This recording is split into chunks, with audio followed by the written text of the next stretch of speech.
Vamos a tener como objetivos diferenciar el dolor articular del mecánico. El dolor articular, características del líquido articular, es importante tenerlo presente. Y una revisión de las principales patologías asociadas con dolor articular, fundamentalmente aquellas donde predomina el dolor articular, y no poniendo tanto énfasis en donde hay tanta actividad sistémica, que va a ser la siguiente charla.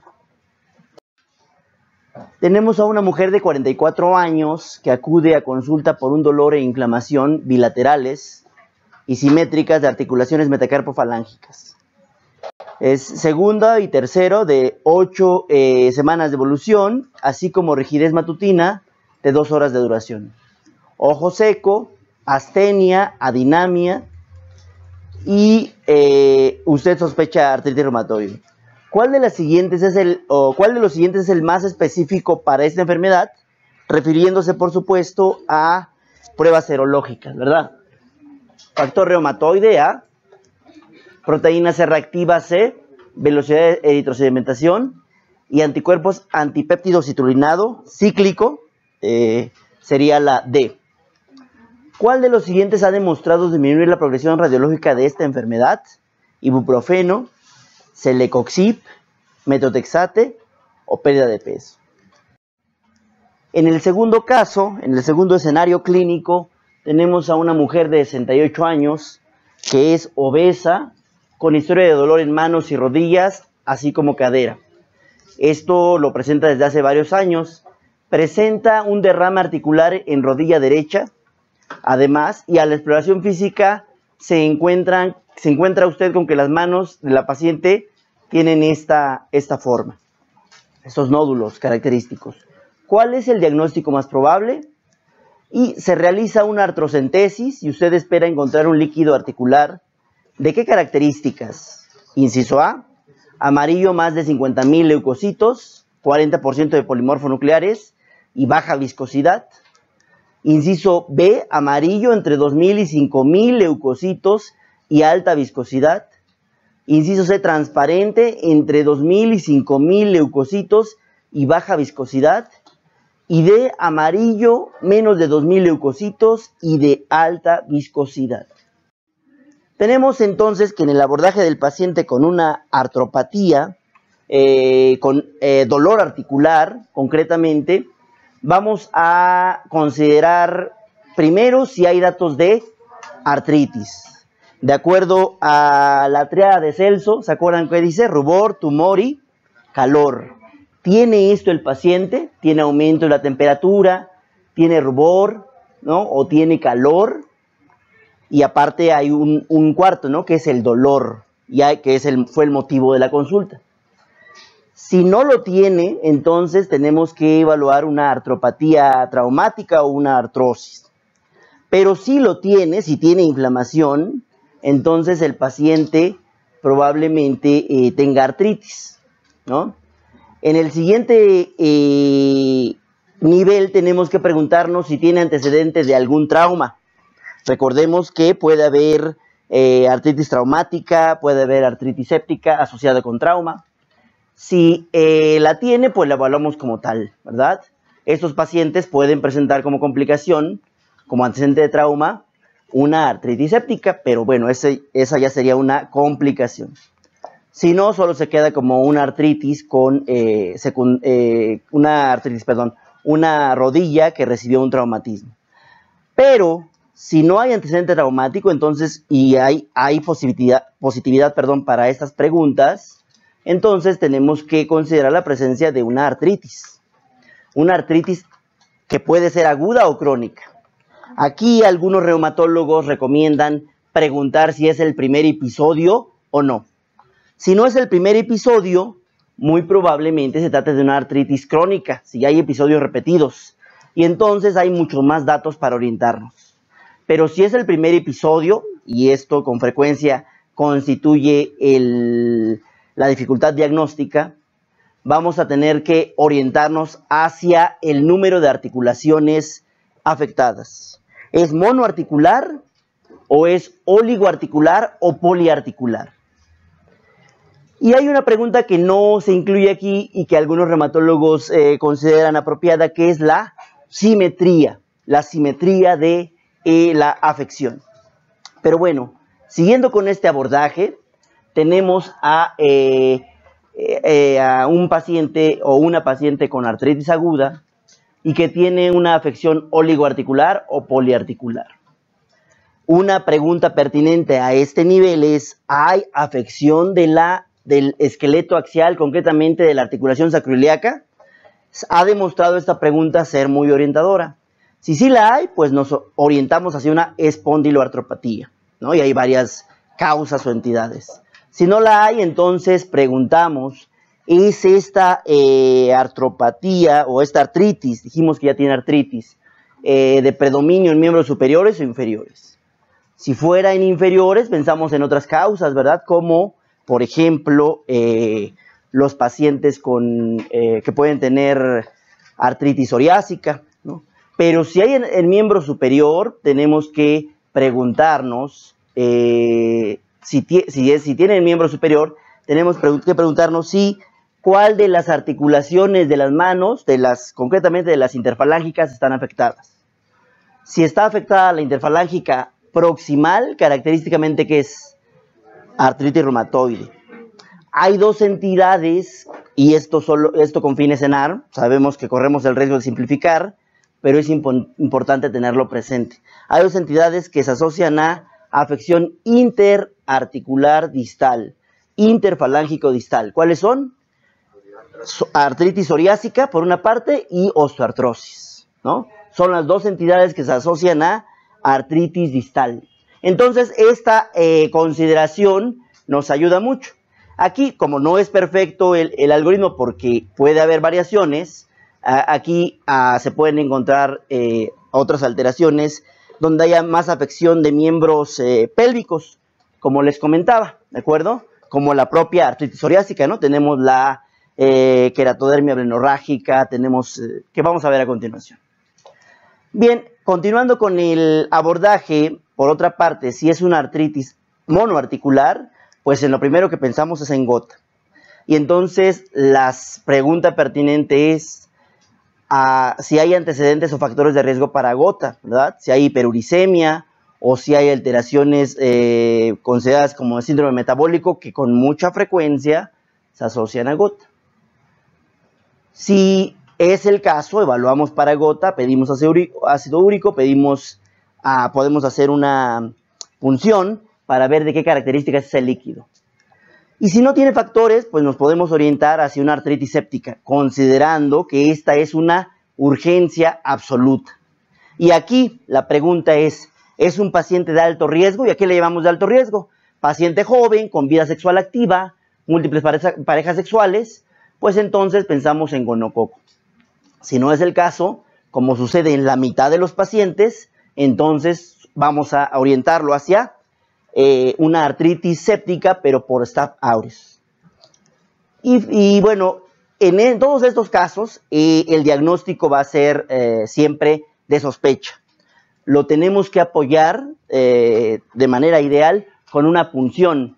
Y aquí viene a colación un tanto lo que comentaba Iván, en el sentido de que en los casos clínicos que vamos a tener en el examen, con algunos datos clínicos tenemos que llegar a un diagnóstico de forma categórica.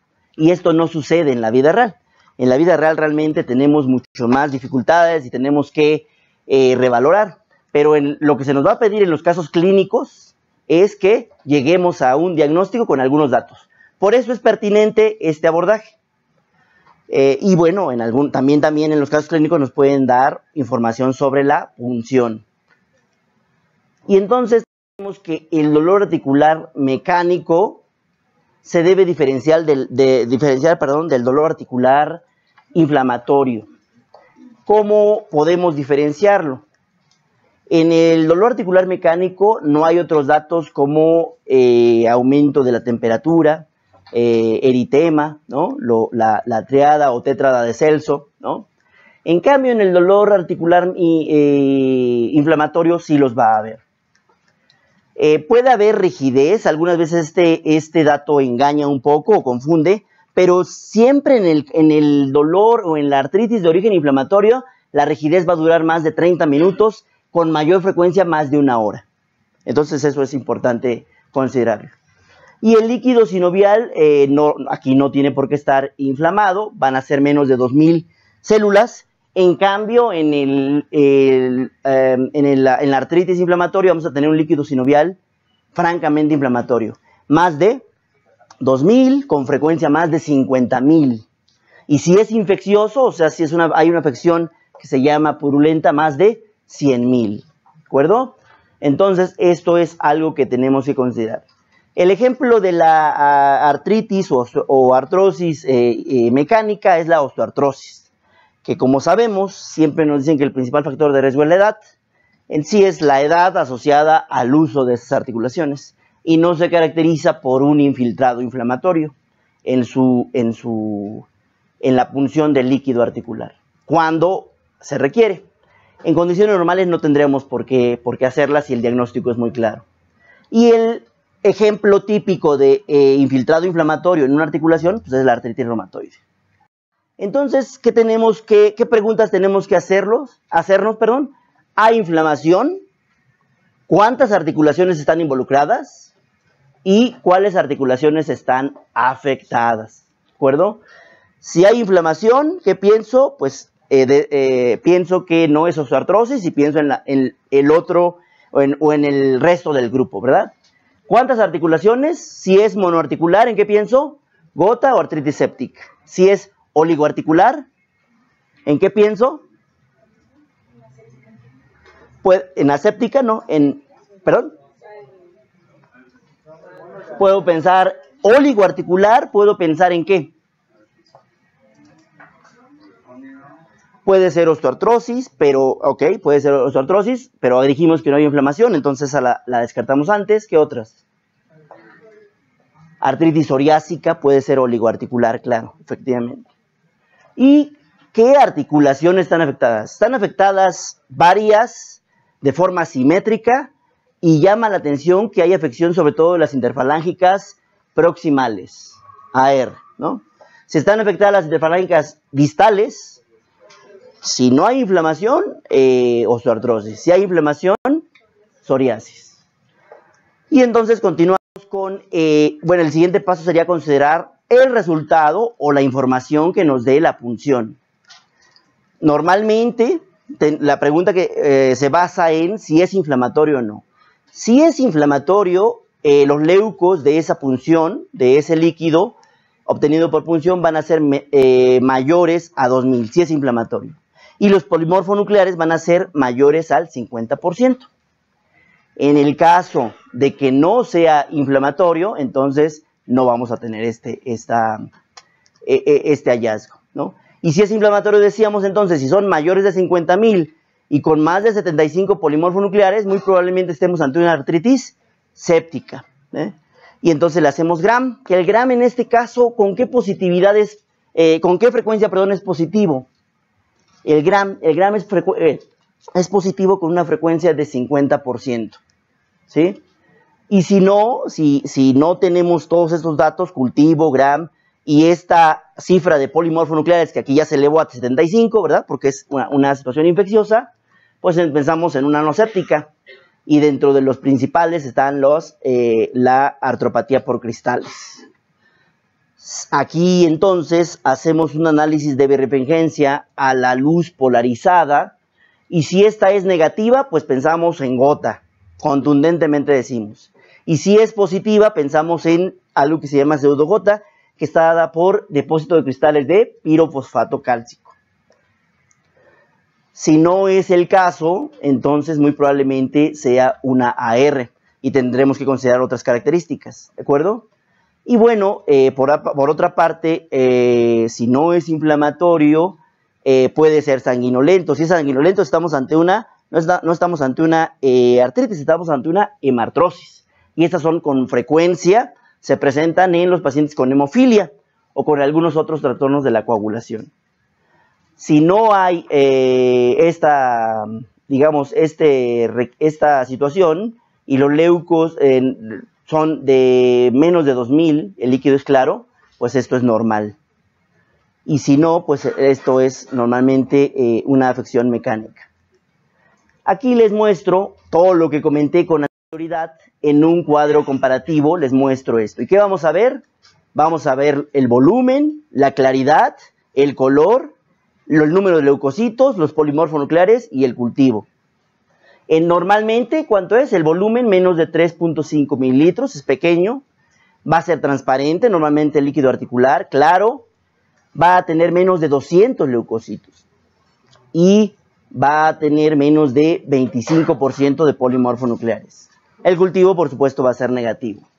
Y aquí vamos a hablar de dos grupos inflamatorios y uno no inflamatorio. El grupo 1 no inflamatorio se hace corresponder con un líquido casi normal, si acaso porque hay un aumento en el número de células, pero estas nunca rebasan la cifra de 2000. Y por supuesto que no hay aumento del polimorfonucleares y los cultivos son negativos. Esto es característico de la osteoartrosis.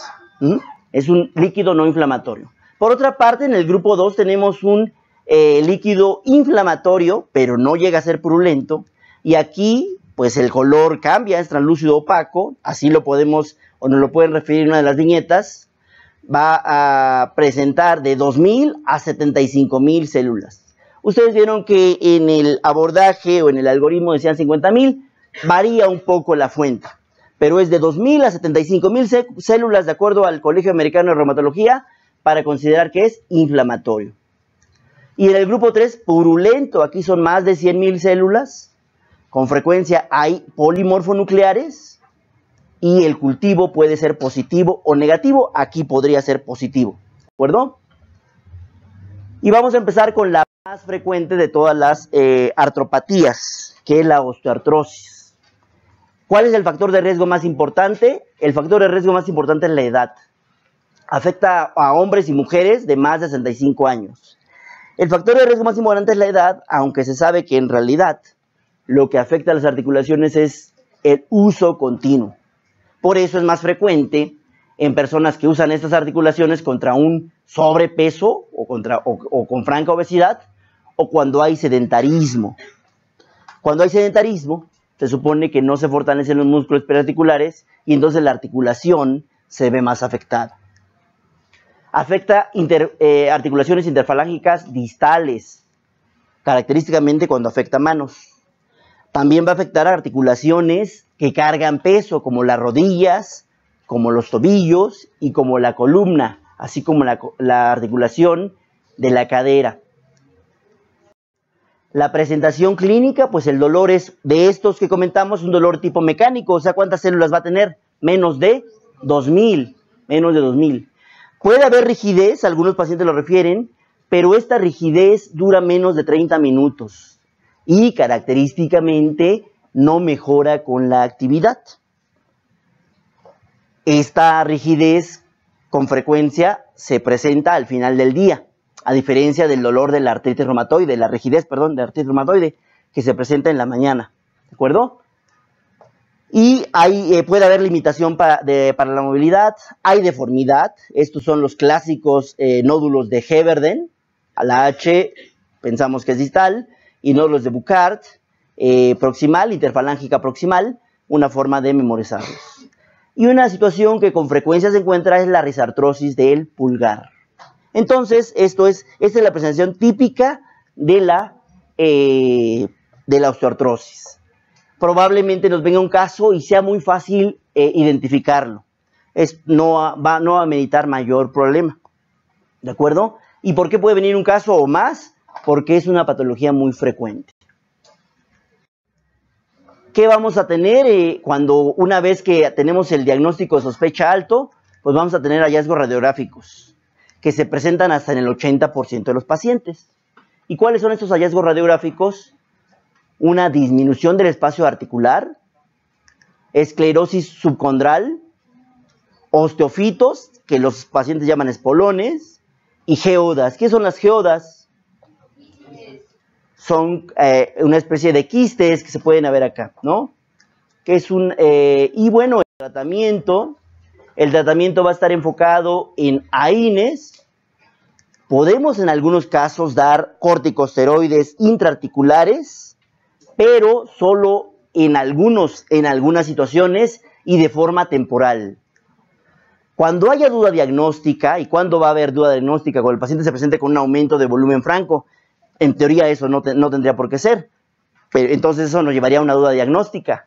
Entonces podemos valernos de una artrocentesis, que como ya les dije, va a reportar un líquido menor de 2000 células, con menor de 2000 células, y va a tener o va a ser de características claras, no turbias. Una geoda, pues es una actividad rocosa, por eso la analogía, normalmente cerrada, en la que se ha cristalizado minerales. Esto tiene su contraparte en la geología, ¿no? Y por eso estos quistes que se forman en la cavidad articular se llaman geodas. Del osteocondroma es irregular y no está normalmente en sitios anatómicos, está más cerca de un cartílago de peso, que carga peso, ¿de acuerdo? Es una forma de diferenciarlo. Y es irregular. Entonces aquí vemos algunas de las características. Si los enumeramos, pues vamos a tener que los hallazgos radiográficos son osteofitos, disminución del espacio interauricular, lo cual puede llevar a pinzamiento, ¿verdad? Esclerosis de hueso subcondral, quistes o geodas óseas, que las vemos aquí, rarefacción de las corticales óseas, que es característicamente acá, se ven raras, se ven como engrosadas, calcinosis periarticular, lo que llamamos osteocondromas, aumento de partes blandas y alteración del eje articular, ¿no? Lo que va a contribuir a la deformación. Vemos osteocondensación, vemos pinzamiento y vemos osteofitos. La siguiente patología es la artritis reumatoide. La artritis reumatoide es mucho más frecuente en mujeres. Adelante. De los hallazgos en la radiografía, ¿hay alguno que aparezca de forma más temprana? Es una buena pregunta. La disminución del espacio articular es uno de los primeros hallazgos que buscas. La disminución del espacio articular constituye, de hecho, uno de los datos que los radiólogos consideran de forma temprana. Estábamos considerando la artritis reumatoide como la segunda patología a revisar. Es una patología importante. ¿Por qué? Porque causa incapacidad o discapacidad, ¿verdad? Y porque además va a dar, esta sí, manifestaciones sistémicas. Es más frecuente en mujeres, en una relación 3:1. Se presenta después de los 50 años, algunas veces antes, dependiendo un poco de la raza de la paciente, a la raza a la que pertenezca, y son la principal causa de mortalidad en una paciente con artritis reumatoide es sin duda el factor de riesgo cardiovascular. ¿Se acuerdan que en algunos de los exámenes dijimos que tanto la AR como la artritis psoriásica se acompañan de un gran riesgo cardiovascular? ¿De acuerdo? Y aquí podemos ver, pues aquí sí hay, o sí vamos a encontrar inflamación o datos de inflamación francos. Y de hecho los reumatólogos lo que hacen es justamente cuando llega una paciente con artritis reumatoide ya diagnosticada, a veces llega por artralgias. Y en realidad hay que buscar datos objetivos de artritis. Si queda la duda, lo que hacemos es pedir niveles de velocidad de sedimentación globular o de proteína C reactiva. Entonces, la artritis reumatoide se caracteriza por ser una poliartritis crónica, erosiva, por tanto incapacitante, y simétrica, característicamente simétrica. Afecta principalmente articulaciones metacarpofalángicas y carpo. Puede afectar el esqueleto axial, pero en cuyo caso sobre todo afecta la columna cervical. Si un paciente tiene afección a otro nivel que no sea la columna cervical, hay que replantearnos el diagnóstico. De hecho, puede causar disfunción de la articulación atlantoaxoidea, ¿verdad? Típicamente, la rigidez matutina que presentan estos pacientes dura más de 60 minutos. Y en el CTO viene esta regla de los 4, que es la enfermedad de la de los números 4. Se presenta en mujeres después de los 40. Está mediada por linfocitos TCD4, TCD4 y TH1 o TH2. TH1 normalmente, ¿no? Asociación de HLA-DR4, se asocia con un HDR4. Y hay 4 fármacos útiles, que son los AINES, los corticosteroides, los FARME y los biológicos. Aquí siempre los biológicos, digo siempre desde su origen, han representado una opción terapéutica. A diferencia del lupus, ¿no? Donde solo hasta recientemente un fármaco biológico, o sea, tradicionalmente siempre se consideraba lupus como una enfermedad que no podía manejarse con biológicos. Hay alguna excepción que lo vamos a ver ahorita. Dime, Alejandro. TH17, TH1 dije, ¿no? TH17. Ajá, no, pero digo, es TH1 y del subtipo TH17.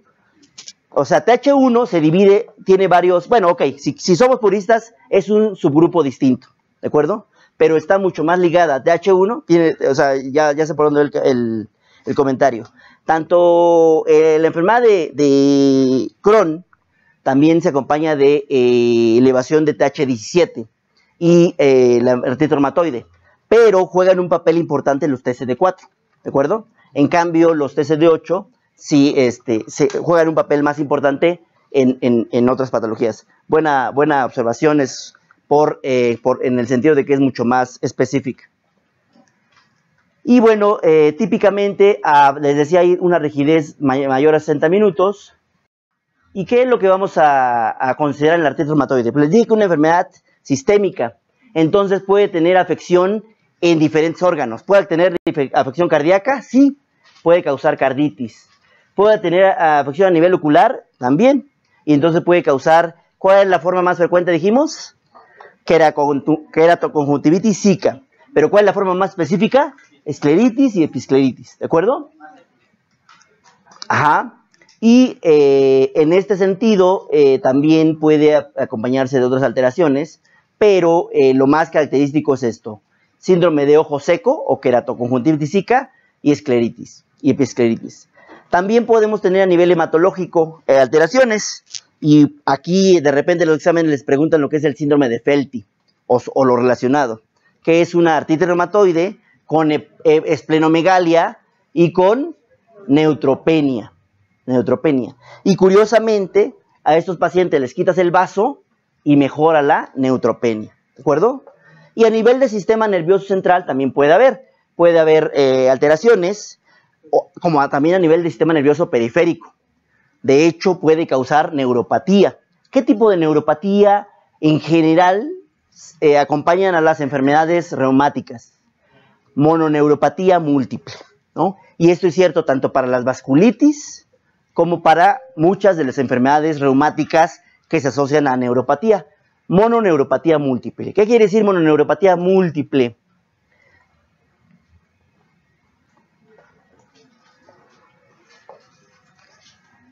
Bueno, mononeuropatía múltiple significa que hay a diferente nivel nervios individuales afectados, ¿no?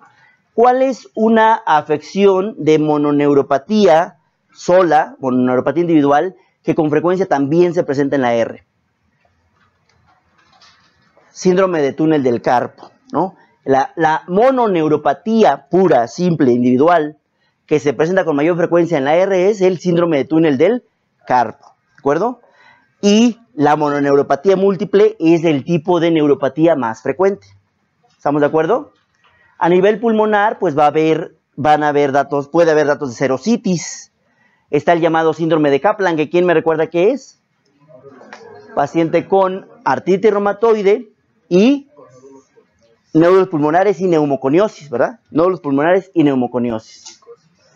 Concretamente silicosis, que es una neumoconiosis causada por silicio, o sea, es más frecuente en pacientes que trabajan con vidrio, ¿no? Y es la silicosis más frecuente, habíamos dicho, clínicamente importante, porque algunas obras dan a la antracosis como que es más prevalente. Bueno, continuando con esto, a nivel de piel también puede haber alteraciones, ¿no? Podemos encontrar los nódulos reumatoideos. En algún momento fueron diagnósticos de artritis reumatoide. Pero ¿cuál es el problema con los nódulos reumatoideos? Que se presentan de forma avanzada. Entonces actualmente ya no se consideran, por lo menos en el diagnóstico prospectivo, que es el que intentamos siempre en la artritis reumatoide, no se considera un criterio. Se puede hacer el diagnóstico con un paciente ya llega con nódulos reumatoideos, pero eso normalmente me habla de una enfermedad avanzada, ¿de acuerdo? Entonces eso es importante, los nódulos reumatoideos. Y las vasculitis, pues puede haber varias vasculitis que se asocian a la artritis reumatoide. Entonces, en estas dos tablas se refleja la importancia de la R como enfermedad sistémica y sus posibles afecciones. Entonces es una enfermedad deformante y tenemos que las deformidades incluso se han catalogado con algún nombre como dedo en cuello de cisne, dedo en martillo y desviación ulnar, que son de las deformaciones más frecuentes. Este es un dedo en martillo, característico de la AR. Esta es una deformidad en ojal. Y este es un dedo en cuello de cisne, que la otra vez intentábamos hacerlo, ¿no? Estiramos, doblamos la parte distal e hiperextendemos la parte proximal. Y bueno, otros datos, se sabe que la resonancia magnética detectaría de forma precoz lesiones. No obstante, no es recomendación, o sea, no es una recomendación que se haga por el Colegio Americano de Reumatología. ¿Para qué se utilizaría el ultrasonido? En algún momento para ver sinovitis. Ustedes en la práctica van a ver que el reumatólogo casi nunca pide un ultrasonido porque con la tetrada de Celso o triada de Celso y con los factores de los rectantes de fase aguda puede llegar a la conclusión de si tiene o no inflamación, ¿verdad? Y por tanto actividad. Dentro de las pruebas de laboratorio tenemos que uno de los marcadores más importantes y tradicionalmente importantes es el factor reumatoide. Tiene una positividad más o menos. ¿Con qué frecuencia está positivo el factor reumatoide? En general, 60-70%, efectivamente. En el paciente con AR. ¿Y con qué especificidad? Y tiene una especificidad más o menos parecida. Pero se ha encontrado que el péptido citrulinado cíclico, o los anticuerpos más bien contra el péptido citrulinado cíclico, son más específicos para AR. Son los más específicos. También tienen una sensibilidad, este péptido del 70-80, pero una sensibilidad de 70-80%, pero una especificidad del 98%. Y además, ambos tienen implicaciones pronósticas. De los pacientes con AR, el 20% va a elevar anticuerpos antinucleares de manera inespecífica. Y bueno, aquí tenemos lo que es el factor reumatoide. Es un anticuerpo IgM o IgG. IgM que está dirigido contra el FC o la fracción FC o cristalizable o fracción constante del anticuerpo. ¿De acuerdo? ¿Del anticuerpo qué? IgG. Entonces una inmunoglobulina IgM dirigida contra un anticuerpo IgG en su región constante. Y como sabemos, la IgG es pentamérica. Entonces, en realidad, lo que vemos es más o menos esto. La los valores de factor reumatoide y anticuerpos, antipéptido cíclico citrulinado. La duración se llama. Eso, muy bien. Continuando entonces con esto, pues tenemos 4 criterios generales y con esta escala se evalúan. ¿Cuál es, o tradicionalmente, cómo se ha tratado la artritis reumatoide? Pues dijimos que había 4 fármacos, ¿verdad? Entonces los AINES son parte del tratamiento para el dolor. El tratamiento con modificador de la enfermedad es con base en metotrexate, con mayor frecuencia. Lo van a encontrar todavía como el tratamiento de elección, aunque han avanzado mucho los biológicos en ese sentido. Y bueno, el metotrexate, ¿qué efectos adversos tiene? Da estomatitis, da hepatitis, se puede asociar a cirrosis y por tanto y se puede asociar también a leucopenia o a pancitopenia.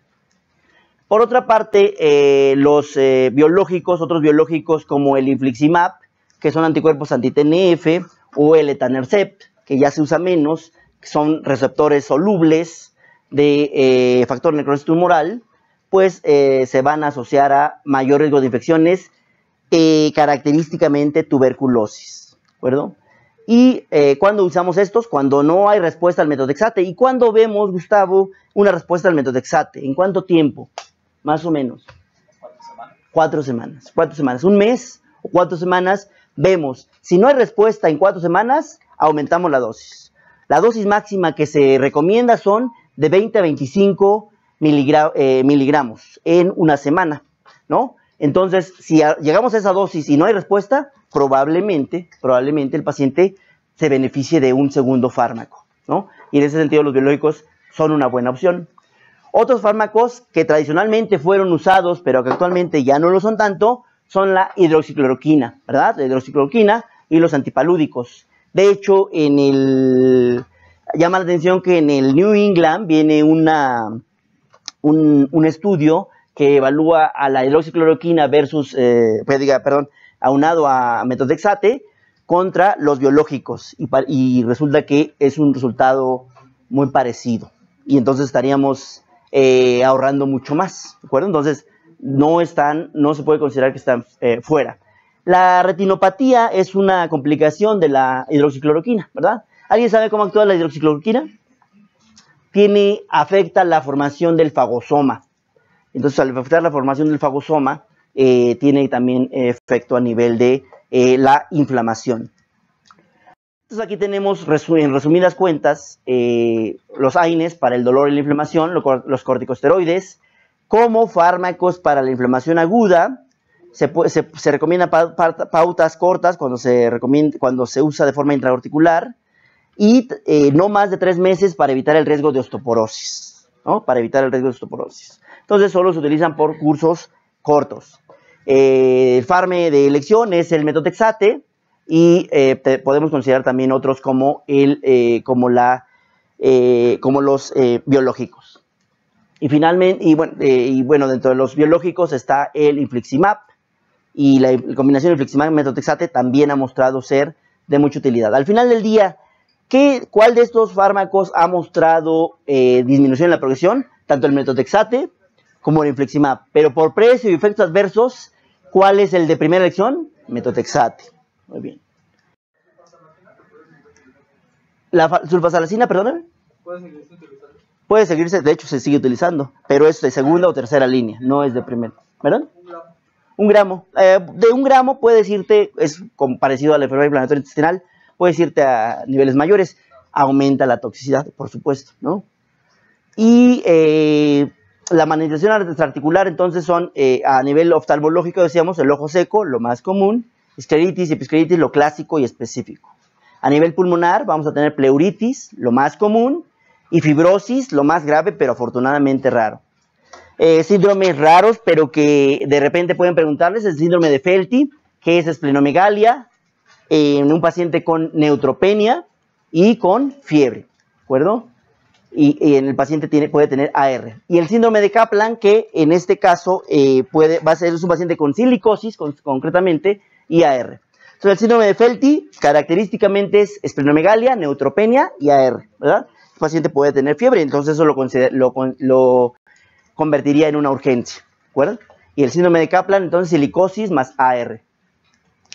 Continuamos con otro tipo de artropatía, la artritis por cristales, y en este sentido la más importante es la gota. Es más frecuente en hombres y con frecuencia, como decía al inicio, estos hombres van a tener datos de síndrome metabólico, hipertensión, obesidad, diabetes mellitus de larga evolución o enfermedad renal crónica. Es decir, la gota también se lleva mucho con el síndrome metabólico. ¿Y cuál es la etiología? Pues la hiperuricemia. La hiperuricemia en realidad, en general, puede ser por un aumento en la síntesis, que se ve en el 10% de los casos, y una excreción disminuida, que se ve en el 90% de los casos. Cualquiera de estas dos situaciones puede estar mediada familiarmente o puede ser de manera idiopática. Entonces, como regla general, la hiperuricemia asintomática no la vamos a tratar, ¿no? ¿Y cómo se presenta clásicamente? Pues así se presenta un paciente con gota, ¿no? Una afección monoarticular, primera articulación metatarso-falángica, puede haber otras articulaciones como la rodilla, como el tobillo, ¿verdad? Y normalmente el tratamiento con AINES más menos colchicina disminuye la duración de la enfermedad. Tenemos que entre cada episodio a eso se le llama gota intercrítica. En este caso, en la gota intercrítica no tendríamos por qué dar colchicina ni AINES. Y a su vez, en la gota crítica no tenemos, o sea, en el episodio agudo no tenemos que dar alopurinol, ¿de acuerdo? Y finalmente hay una entidad que se llama gota crónica, en donde hay característicamente tofos, en donde encontramos la presencia de granulomas, ¿verdad? Entonces los tofos son estas imágenes que se observan y que se asocian a erosión importante. Es una de las enfermedades articulares más erosivas que se conoce, ¿de acuerdo? La otra es AR, ¿no? AR también causa mucha erosión. Y el diagnóstico entonces por clínica, sobre todo cuando tiene una presentación clínica típica, y más la artrocentesis, ¿no? Para evaluar la presencia de cristales. Normalmente lo que les van a preguntar es la forma del cristal es en aguja, y la birrefringencia ante la luz polarizada es negativa, fuertemente negativa. Y entonces en el tratamiento agudo utilizamos AINES más menos colchicina. En algunos casos, cuando no hay respuesta, ¿en qué porcentaje tenemos que usar corticosteroides? Más o menos 40% de los casos podemos usar corticosteroide intraarticular. No se debe utilizar alopurinol en la fase aguda. Y bueno, alguien me comentará, además del tratamiento con estos fármacos como el alopurinol, también se podría usar un uricosúrico. Depende mucho de la uricosuria, ¿no? De los niveles de uricosuria. Y este es el Probenecid, como bien comenta Mauricio. Más de 600 miligramos de 24 horas de uricosuria, pues me haría innecesario, ¿no? En cambio, menos de 600, la descripción está disminuida y entonces un uricosúrico sí estaría indicado, ¿de acuerdo? Entonces, ¿cuál es el criterio? Este criterio con esta cifra de uricosuria. Y entonces tenemos que, hablando de un diagnóstico diferencial de la artritis por microcristales, tenemos que le podemos ver la forma, la birrefringencia, el aspecto del líquido sinovial, la radiología, cómo está radiológicamente, la localización más frecuente y vamos, el diagnóstico que nos sugiere, dada estas situaciones, la edad más frecuente y la presentación clínica. Y tenemos que vamos a tener cristales de pirofosfato, hidroxiapatita, cristales de oxalato cálcico y de urato monosódico. Acá, gota, la gran conocida, acá, pseudogota. De este lado, osteoartrosis y acá, oxalato de calcio, pacientes con enfermedad renal crónica, ¿no? Y bueno, en este sentido, sí es muy orientador el cuadro. Y entonces vamos a ver que en este primer caso, el pirofosfato, por la forma es romboidal, hay birrefringencia débil positiva, a diferencia de la débil negativa, fuertemente negativa para la gota, y de la fuertemente positiva para el oxalato de calcio, ¿de acuerdo? Va a haber el líquido inflamatorio, va a ser característicamente positivo, o sea, va a ser un líquido inflamatorio, a eso se le llama pseudogota, y va a afectar sobre todo rodillas, muñeca, tobillo, carpo, ¿no? El diagnóstico es clínico y por el microscopio, por ver la birrefringencia débilmente positiva. La edad más frecuente es en ancianos, ¿no? Normalmente hay una forma más que se presenta en pacientes más jóvenes y esta forma hay que pensar o hay que descartar trastornos metabólicos. El siguiente grupo es la hidroxiapatita. Se presenta en forma de cristales muy pequeños, acá son romboidales en la pseudogota, aquí son muy pequeños cristales, la birrefringencia no tiene, el líquido sinovial es de características mecánicas, por radiografía se ven calcificaciones distróficas y metastásicas, ¿no? Algo que se ve muchas veces cuando hay cristales de hidroxiapatita, y la enfermedad más frecuentemente asociada es la osteoartrosis. Por ahí hay una variante agresiva que se llama el hombro de Milwaukee. Se presentan en mujeres mayores de 80 a 90 años y con cambios francamente inflamatorios a nivel de hombro, ¿de acuerdo? Pero es también algo raro y es una variante y encontramos cristales de hidroxiapatita. El oxalato cálcico, por su parte, pues lo vamos a tener en pacientes con enfermedad renal crónica o con otras alteraciones, como cuáles, como los pacientes con enfermedad inflamatoria intestinal, que ya comentamos, ¿no? Y suelen hacer cristales de oxalato de calcio. La forma es bipiramidal, hay una positividad fuerte para la luz polarizada y podemos tener condrocalcinosis. Normalmente las localizaciones más frecuentes son rodillas y manos y vemos, bueno, el diagnóstico aquí también nos valemos de la luz polarizada, fuertemente positiva, ¿no? Acá es débilmente positiva y acá es fuertemente positiva. Y la forma secundaria se asocia con mayor frecuencia a enfermedad renal crónica, pero también puede asociarse a alteraciones metabólicas. Finalmente, la gota, la gran conocida, son los cristales de en aguja. La birefrecuencia es negativa, fuertemente negativa. El líquido es inflamatorio y hay erosiones francas. Podemos tener también geodas, como en el caso de la osteoartrosis, pero aquí son de ácido úrico característicamente o están llenas de ácido úrico. Y la articulación más frecuentemente implicada es la metatarsofalángica, la primera articulación. Y es más frecuente en varones en la quinta década de la vida, perdón.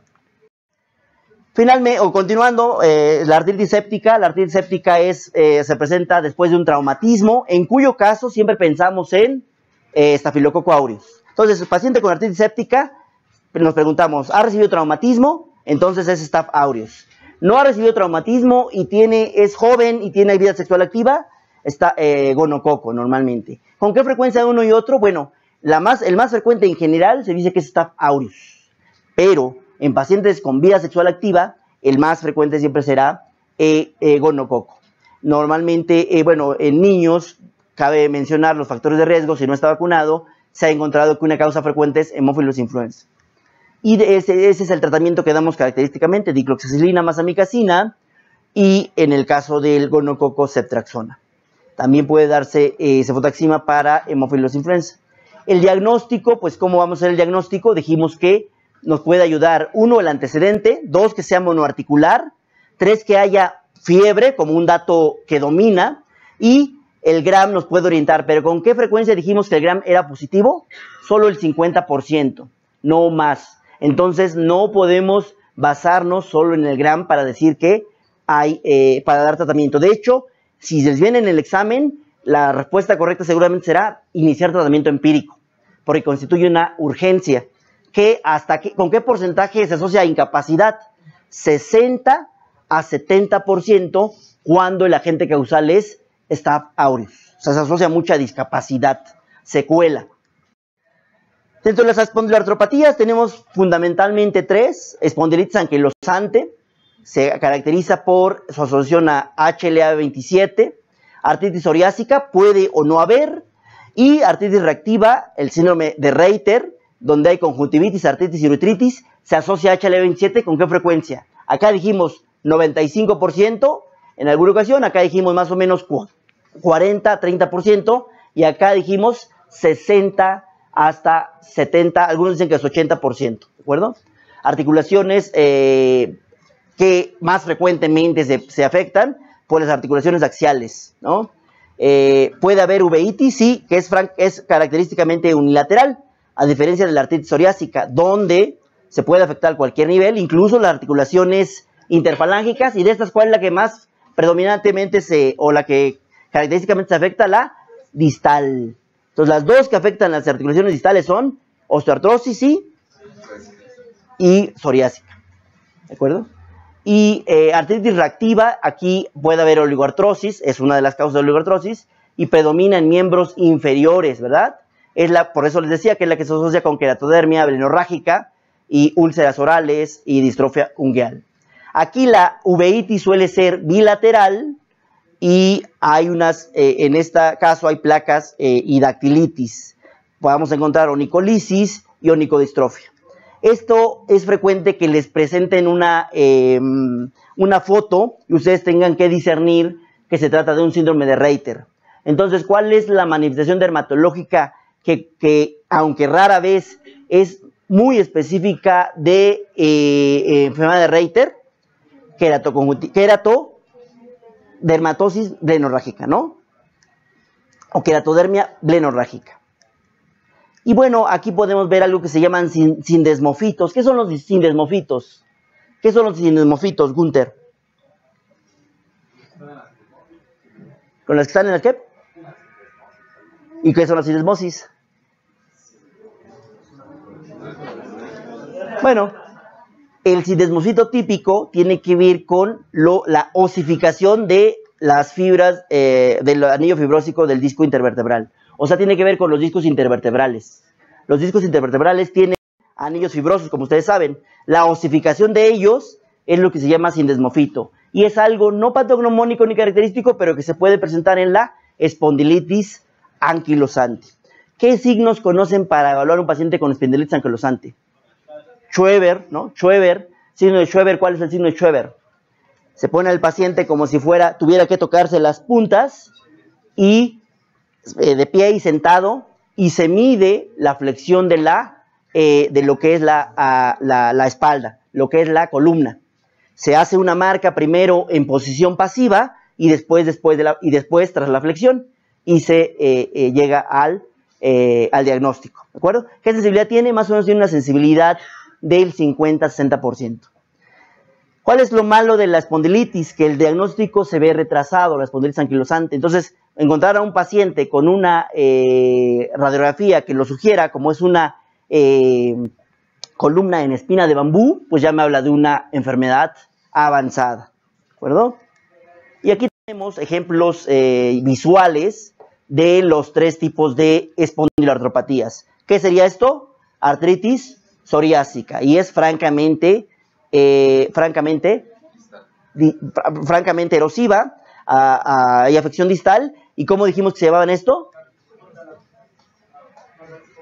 Copa, lápiz, ¿no? Copa, lápiz.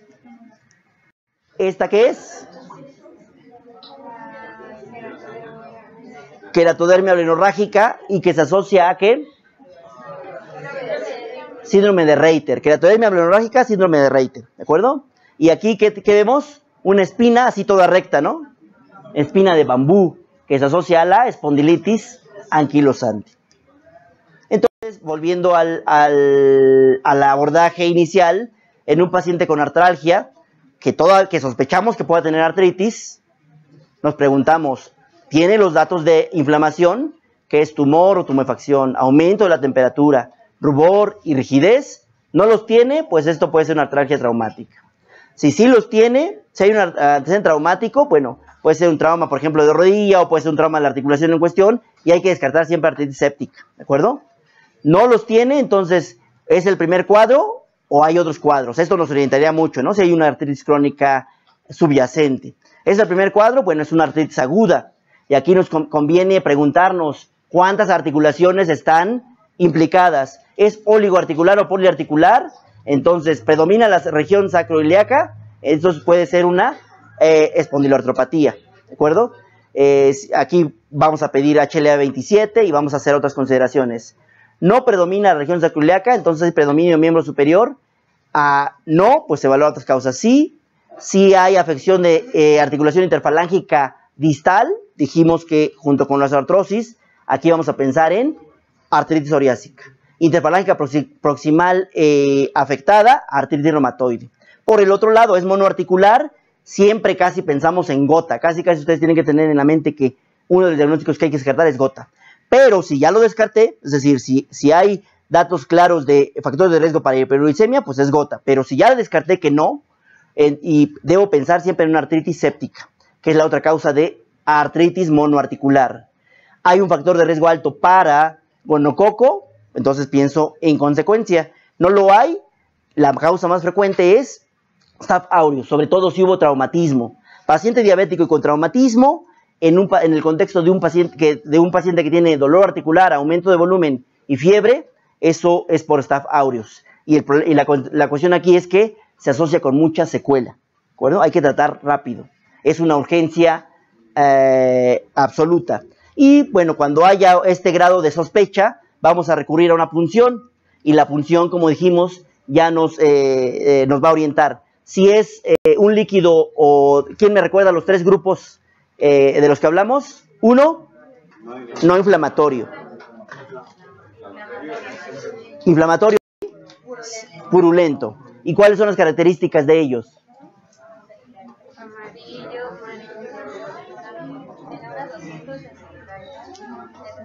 Menor a 2000 es típicamente no inflamatorio. De 2000 a 75,000 o a 50,000, de acuerdo a algunas obras, inflamatorio. Más de 100,000, purulento, ¿de acuerdo? ¿Y con qué frecuencia la tensión de Gram es orientadora? 50%, ¿verdad? Entonces, el dolor articular se clasifica en inflamatorio y no inflamatorio. La citología y la química son auxiliares en el diagnóstico diferencial. La edad es el principal factor de riesgo para presentar osteoartrosis, enfermedad en la que aparece dolor articular no inflamatorio. La presencia de clínica es artralgia, rigidez matutina menor a 30 minutos y deformidades características. Esto se menciona así porque hay que considerar que no toda rigidez es artritis reumatoide, ¿no? Tendremos que considerar la duración. Los nódulos de Bucar y de Heberden son característicos de esta enfermedad, de la osteoartrosis. La artritis reumatoide se presenta como poliartralgia inflamatoria de duración mayor a 6 semanas, lactantes de fase aguda, elevados y serología compatible. Si no se cumplen estos criterios, se puede hacer el diagnóstico prospectivo o retrospectivo o con evidencia de erosiones óseas. Cuando digo prospectivo se va a vigilar al paciente. Cada vez es menos deseable que se haga un estudio o un diagnóstico retrospectivo, porque ya voy a encontrar al paciente con lesiones avanzadas y con incapacidad. Esto que se hacía con mucha frecuencia antes, ya no se desea. Y bueno, si es una artritis que se asocia a erosiones óseas importantes. Los anticuerpos antipéptidos citrullinado cíclico son los anticuerpos más específicos para AR. En el tratamiento de la AR hay que iniciar fármaco cuanto antes. Esto es una regla fundamental. La gota se clasifica como aguda, intercrítica y crónica. El allopurinol no está indicado en el tratamiento de la aguda. Para determinar el fármaco a utilizar en el tratamiento crónico se requiere uricosuria de 24 horas. Si es menor a 500, no requiero darlos. Perdón, sí requiero darlo. Si la uricosuria es menor a 500, ¿requiero o no requiero darlo? Sí, requiero, ¿no? Si es mayor a 500, pues no tendría por qué. La espondiloartropatía se caracteriza por asociación HLA-27 en diferente porcentaje. La espondilitis anquilosante en 95%, la artritis psoriásica más o menos en 30-40%, y la artritis reactiva o síndrome de Reiter en un 60-70%. ¿De acuerdo? La espondilitis anquilosante es la enfermedad representativa de este grupo. Los pacientes con artritis psoriásica no siempre son HLA-27, pero cuando llegan a ser, presentan sacroiliitis también. La artritis reactiva de Reiter, llamada, se caracteriza por presentar la tríada clásica de conjuntivitis, uretritis y artritis. Suele ser desencadenada por infecciones de transmisión sexual, clamidia, pero también por infecciones del tracto gastrointestinal, Shigella, Salmonella y Campylobacter. Y decíamos que de acuerdo a una serie, la causa más frecuente es Salmonella. Una mujer de 44 años acude a consulta por dolor e inflamación bilateral y simétrica de articulaciones metacarpofalángicas del segundo y tercero ortejos de 8 semanas de evolución, así como rigidez matutina de 2 horas de duración, ojo seco, astenia y adinamia. Usted sospecha artritis reumatoide. ¿Cuál de los siguientes es el más específico para esta enfermedad? ¿Cuál de los siguientes se ha demostrado disminuir la progresión radiológica de esta enfermedad? Una mujer de 68 años obesa con historia de dolor de manos, rodillas y cadera desde hace varios años presenta un derrame articular en la rodilla derecha. A la exploración física usted encuentra las manos de la paciente de esta forma, ¿no? Así nos las van a, con todo y la pintura. ¿Cuál es el diagnóstico más probable? Artrosis, ¿no? Se le va a llamar artrosis, se le va a llamar osteoartritis, osteoartrosis o enfermedad articular degenerativa. Los reumatólogos puristas dicen no hay que llamarla enfermedad articular degenerativa porque no es una situación que invariablemente acompaña a los pacientes con la edad, sino que tiene que ver con el uso. Entonces es más apropiado decir osteoartrosis que enfermedad articular degenerativa. Concretamente a los reumatólogos que yo conozco no les gusta llamarla enfermedad articular degenerativa, aunque en el examen puede venir así, ¿verdad? Y se realiza una artrocentesis, usted espera encontrar un líquido articular D, ¿no? Sería todo. Muchas gracias, chicos. Entonces, realmente es el abordaje del paciente con artritis y artropatía.